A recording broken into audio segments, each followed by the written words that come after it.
People listening will find astounding. That you say that again? 30? Between 30 and 40 jokes in the monologue. So a conservative estimate, every night you're doing 30 32, jokes. 34, yeah. Wow. That's like an extra... I mean, you know it because you do know it what every it night, is? but just hearing it, you have a situation now where there aren't that many interesting people. Yeah. There are so many shows. Thank God for the Kardashians. You keep circling. You can circle back around. Yeah, but what I mean is in terms of guests... You need them to have more kids. Yeah, exactly. You have guests now. Everybody has a publicist. The days of George Gobel coming on drunk with a drink in his hand. You remember the war, Johnny? It was in all the papers. That's what I mean. It just... Those days are gone. Everybody is managed. Everybody is handled. You know, I mean, I remember one time we had on some ice skater who was like America's darling. I don't know. How are they available? Well, listen to this. Anyway, she was posing for Playboy. So we got a Tanya call. Harding. No, it wasn't Tanya Harding. It was an Olympic ice skater. I meant the other one. Yeah, no. And so they said, she wants to be on. I said, well, okay. She's kind of out of the news, but she's in Playboy. Okay, we'll book her. So we book her as a second guest. She gets here, and the publicist says, Jay, can I speak to you? Yes. We're not mentioning Playboy. I said, take your client and go home. Your client is only here because she's naked in Playboy. No one's seen her for 8, 9 years. This is an interesting human interest story. I'm not going to humiliate her. I'll just ask her about it. But we're doing this or she's not going out. Okay. So that's what happens. Have you ever requested a guest? Have you ever seen somebody on TV and said, come into work the next day and said, I don't know who this person is, but they're incredible. And I want usually civilian, usually somebody that did something. I'm trying to think what the last one. Oh, there was a girl that was having, I saw in the paper, chin surgery because she had a chin like Jay Leno and she wanted it changed. And I said, let's bring her on. Did she come on? Yeah, she was the prettiest girl I'd ever seen. And she got the surgery anyway. But Did you have her on before the surgery or after the surgery? No, I had her on before the surgery. But did you bring her back afterwards? No. Just let America remember her. How let them have the dream. Her lantern jaw beauty. Exactly. That you brought her in with. Exactly. You when you first came to LA, I read I think it was 25 questions, 25 things you don't know about Jay Leno in Us Weekly. Yeah. And it said when you first moved to LA. Let me ask you this. I'll tee you up. Have you ever been arrested? Yes, I got arrested twice for vagrancy. Why? A no visible means of support. When I got to town, that's all of us. I was so stupid. I just got on a plane. I was sitting in my apartment in Boston, and I knew other guys that were going to be actors in comics, and I was living on what I made as a comic. It wasn't much, but that's where did you perform? Just around Boston. I did a lot of strip clubs. I once worked. A guy hired me. This is so awful. I was like 19 years old. The guy goes, yeah, I could use a comic. I was at a strip club in Boston. He goes, yeah, I'll give you $25 to perform at so he gives me the address. And I go to this place in Dorchester, and it's a whorehouse. It's 3 stories, one of those 3-decker houses. 3 floors of whores. Well, no, and the bottom story was where the guys hang out. So I walk in, and it's all men. I was like 19. It's men with like stubble and lunch pails, and they're all staring at the ground. And I walk in, hey, how you guys doing? Well, these Where guys you from? These guys don't want anybody to know they're there, and they're all looking at What's the ground. your name? I go, how you doing? And I stop my act, and this guy goes, hey, what are you doing? So I'm a comedian. He goes, get out of here. Get out of here. And I ran away. I ran out the door. So embarrassing, humiliating. Never got my $25. You didn't get the money? No, I didn't get the money. It was just a lot of jobs like that. So anyway, I was sitting in my apartment, and my buddy couldn't go on an acting job because he had to work because he had bought a new Camaro and he had to make a car payment. And I said, I don't want to get stuck here because of something material. I'm going to either want a car or a nice place to live in Boston, and I'm not going to be a comedian if I do that. And I got up and I walked out the apartment and I told the neighbors, take anything you want. I'm going to L.A. I just took what I could and I left the door open and I came here. So I landed in Los Angeles and I landed at the airport, and I said, I see a cab. A guy goes, where are you going? I knew the Comedy Store was on the Sunset Strip. I didn't know the address. What year is this? This is 1972. Okay. I said, take me to the Sunset Strip. Okay. He says, how much you got? $50? Okay. Well, he drops me at Vermont and Sunset. Yeah. I mean, like for those of you listening, 12 miles. Yeah. And I get out of the cab, and I got a little suitcase, and I go, this doesn't look like the Sunset Strip. It's all Korean barbecues. And I walk like 8 miles to the Comedy Store.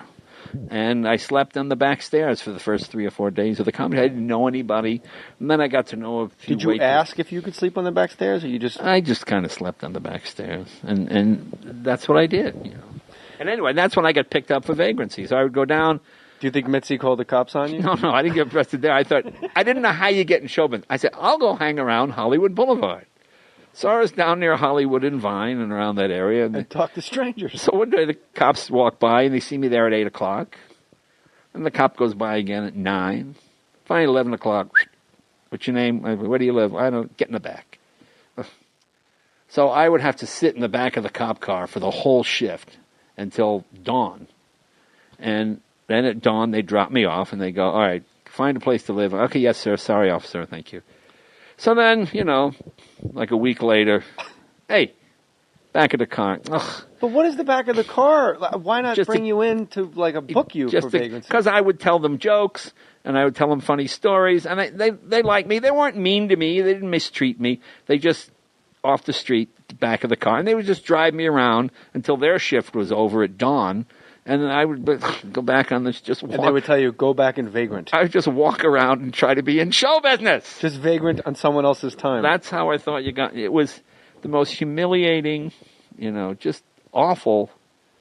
I used to live in the alley next to the Improv. Who lives in alleys? Next to the Improv on 44th. You only live near comedy clubs. Well, I went back steps of the Comedy Store, alley behind the Improv. Well, I went to New York, right by Lincoln, and I was performing at the Improv, and I didn't have money for a hotel or anything, so I'd say to Bud, I got to go. So I would go and I would sleep in the alley right next to the Improv. Cause I remember this is in Manhattan, in Hell's Kitchen. I remember seeing Dyke's Lumberyard. I always remember seeing that. To the listeners, not really a place you want to put your head down at night. No. So I'm sleeping, and I realize, and I hear the most horrible noises, and I realize I'm in an alley where hookers are taking guys in, you know, and arguing, and I'm going, really, this is my life now. I'm in an alley. You never had a day job? You never had something to supplement the income? No, I was determined never to make a living. I'm going to make a living as a comedian. That was it. I think once you make that decision to get some other kind of job. I'm going to be a prostitute in an alley. Well, I just lived on what I made as a comedian. I was determined not to get a job, because then if I got a job, I would want nice things, and then I would want a nice place to live. And I realized being a comedian would be secondary to that. Well, you've certainly made up for it. I mean, you've got a lot of nice things now with your car. You have a great collection of cars, which is like very famous. You know, when you work on, if you're a comedian, there are people who think you're funny and people think you suck, and they're both right. You can't argue with them. You know what I'm saying? No. If people don't think you're funny... I've never heard it put that way. No. But, when you have something that's broken, like an engine, and you fix it, and you make it run, no one can say it's not running. Wow. I mean, I can tell you a joke, and you'll laugh, and he'll go, I didn't think it was very funny at all. He's still trying to figure out the Ronald Reagan bleacher joke. Exactly. He's a dunce. When you work on cars and you fix something that's broken... then you have a sense of then it actually runs. It's not subjective. It is actually working. You must have had real jobs before you did stand-up. I worked at McDonald's when I was 16. I got a job at McDonald's. Was it Dorchester McDonald's? No, in Andover, Mass. I did pretty good. I bought a new Buick. With McDonald's money? Yeah. What's everybody complaining about out there? Well, you get a Buick with McDonald's money. I was working 3 shifts. So hold on a second. So you worked 3 shifts. Yeah. So...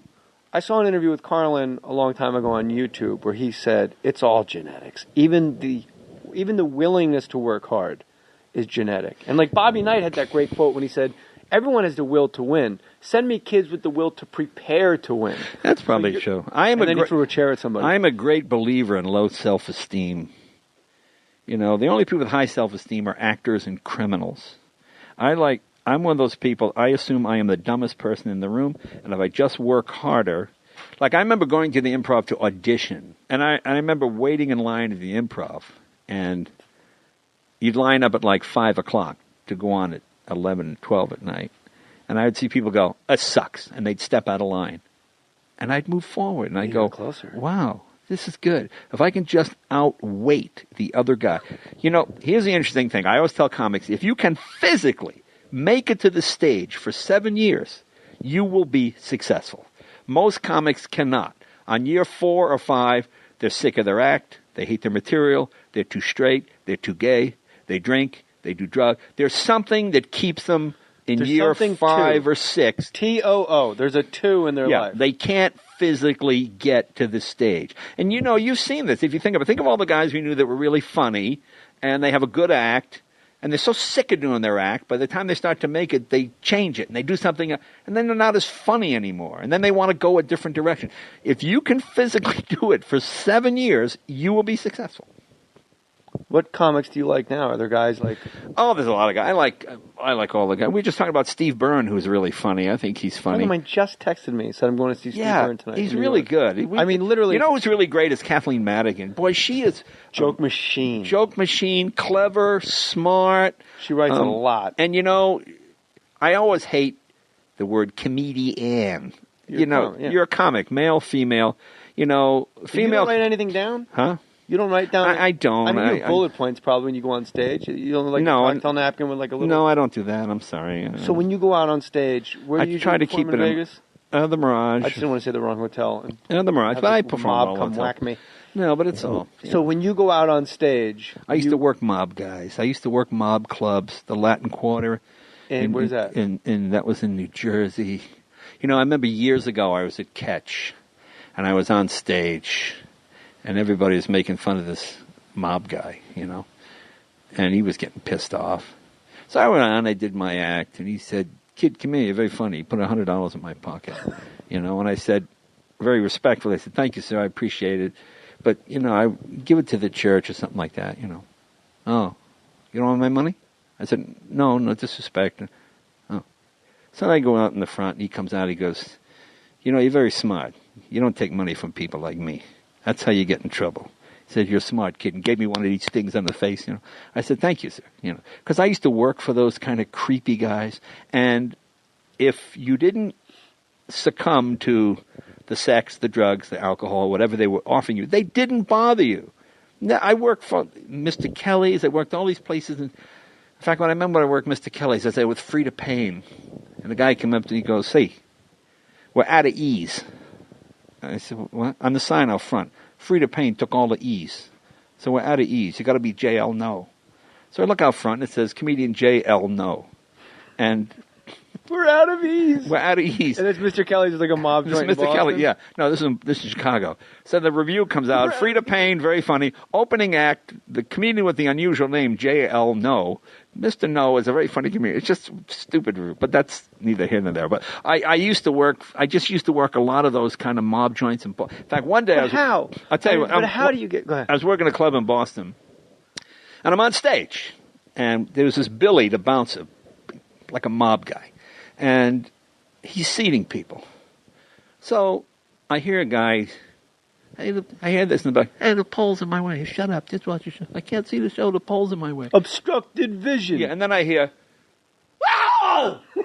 And I go, "What's that?" And Billy goes, "Nothing. They tried this guy." Anyway, this guy was talking. Scared the shit out of me. No. Billy takes out a big buck knife, stabs the guy in the thigh, and cuts him all the way up to the groin. About a maybe 8-inch cut. And the guy's screaming, and they drag him out of the club. He's bleeding. They throw him in the cab, and they send him off to the hospital. So I come off stage. Billy was nothing. The guy was. I said, "Well, you shouldn't have stabbed him." "Nah, he was a jerk." Blah, blah, blah. So like 3-4 months go by. I'm back here in L.A. I get a club in the comedy. "Jay, hey, Billy needs your help." I go, "Billy, the bouncer. Remember the guy who helped you?" No, he didn't help me. He said, "Yeah, remember the guy was talking while you're on stage and Billy stabbed him?" I go, "What?" I said, "What's the matter?" And I never forget this quote. He said, "Well, Billy killed a guy, and now the cops are hassling him."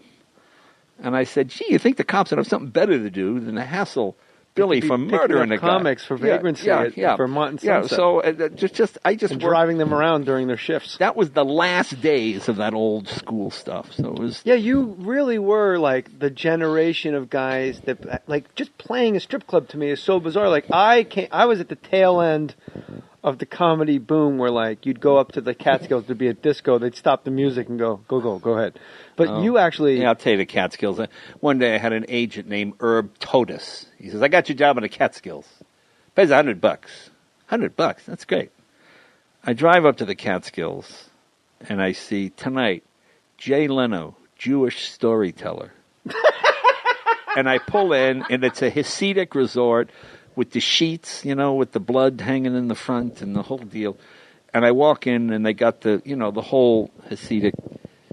And I walk out on stage, and I said, I'm not Jewish. And everybody's talking Yiddish. And I said, I'm sorry, I don't know what and then the rabbi comes out, Mr. Leno, very sorry. I said, I can tell you some stories about being Italian, but it's kind of like being Jewish. People listening will find astounding that you say that again. 30 between 30 and 40 jokes in the monologue. So a conservative estimate every night you're doing 32, jokes. 34, yeah. Wow, that's like an extra. I mean, know it because you know what it night, is. You hearing it. You have a situation now where there aren't that many interesting people.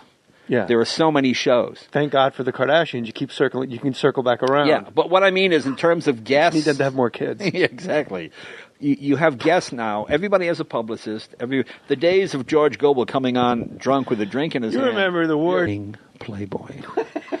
I said, take your client and go home. Your client is only here because she's naked in Playboy. No one's seen her for 8-9 years. This is an interesting human interest story. I'm not going to humiliate her. I'll just ask her about it. But we're doing this, or she's not going out. Okay. So that's what happens. Have you ever requested a guest? Have you ever seen somebody on TV and said, come into work the next day and said, I don't know who this person is, but they're incredible. And usually civilian, usually somebody that did something. I'm trying to think what the last one. Oh, there was a girl that was having, I saw her in the paper, chin surgery because she had a chin like Jay Leno and she wanted it changed. And I said, let's bring her on. Did she come on? Yeah, she was the prettiest girl I'd ever seen. And she got the surgery anyway. But did you have her on before the surgery or after the surgery? No, I had her on before the surgery. But did you bring her back after? No. Just let America remember her. How let them have the dream. Her lantern jaw beauty. Exactly. That you brought her in with. Exactly. You when you first came to LA, I read I think it was 25 questions, 25 things you don't know about Jay Leno in Us Weekly. Yeah. And it said when you first moved to LA. Let me ask you this. I'll tee you up. Have you ever been arrested? Yes, I got arrested twice for vagrancy. Why? A no visible means of support. When I got to town, that's all of us. I was so stupid. I just got on a plane. I was sitting in my apartment in Boston, and I knew other guys that were going to be actors and comics, and I was living on what I made as a comic. It wasn't much, but that's where did you perform? Just around Boston. I did a lot of strip clubs. I once worked. A guy hired me. This is so awful. I was like 19 years old. The guy goes, "Yeah, I could use a comic." I was at a strip club in Boston. He goes, "Yeah, I'll give you $25 to perform at the." So he gives me the address. Johnny, it was in all the papers. That's what I mean. It just those days are gone. Everybody is managed. Everybody is handled. I mean, I remember one time we had on some ice skater who was like America's darling. I don't know. How were they available? Well, listen to this. Anyway, she was posing for Playboy. So we got a Tanya call. Harding. No, it wasn't Tanya Harding. It was an Olympic ice skater. I meant the other one. Yeah, no. And so they said, she wants to be on. I said, well, okay. She's kind of out of the news, but she's in Playboy. Okay, we'll book her. So we book her as a second guest. She gets here, and the publicist says, Jay, can I speak to you? Yes. We're not mentioning